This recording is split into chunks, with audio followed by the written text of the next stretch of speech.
Hello मित्रों, नमस्कार। आज हम सीखेंगे कि किसी द्विघात समीकरण में उसके यक्स के मानों को कैसे हम एक शॉर्ट ट्रिक से निकालते हैं। सबसे पहले इस समीकरण को अगर ध्यान से देखेंगे, एक्स स्क्वायर प्लस में 5x प्लस में 6 इक्वल टू 0 है। आप जानते होंगे कि किसी द्विघात समीकरण को हल करने के लिए गुणा करने पे कितना आना चाहिए। इसका कोएफिशिएंट अगर 1 है तो 6 का नम 6, यानी गुणा करने पर 6 आना चाहिए, और यहाँ प्लस है तो जोड़ने पर कितना आना चाहिए, 5 आना चाहिए।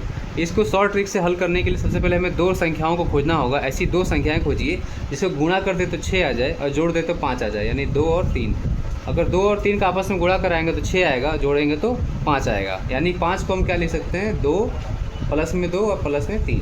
हमें उत्तर प्लस में चाहिए, इसका मतलब प्लस 2 और प्लस 3 रहेगा। यानी यहाँ से जो एक्स का मान आएगा, हम इस संख्या को लेंगे, इसके चिन्ह को बदल देंगे। यदि ये प्लस में है तो -2 कर लेंगे, यदि ये प्लस में है तो माइनस में 3 कर लेंगे। यानी एक्स के जो दो मान निकल के आएंगे, -2 और -3 होगा। इसी प्रकार से इस समीकरण को ध्यान से देखिए, गुणा करने पे कितना आना चाहिए, 1 × 4 = 4। गुणा करने पे 4 आना चाहिए, और जोड़ने पर कितना आना चाहिए, जोड़ने पर भी 4 आना चाहिए।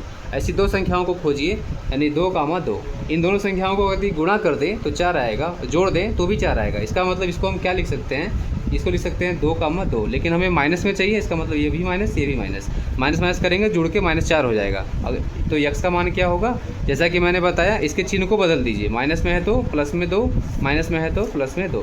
इस प्रकार से हमारा एक्स का मान निकल के आ गया।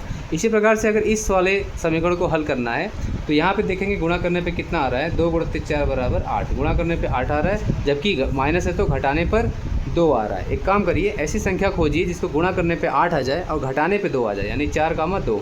इन दोनों को गुणा करेंगे तो 8 आएगा और घटाएंगे तो 2 आएगा। यानी इसको हम कैसे तोड़ सकते हैं, प्लस में चाहिए तो 4 - 2 लेना पड़ेगा।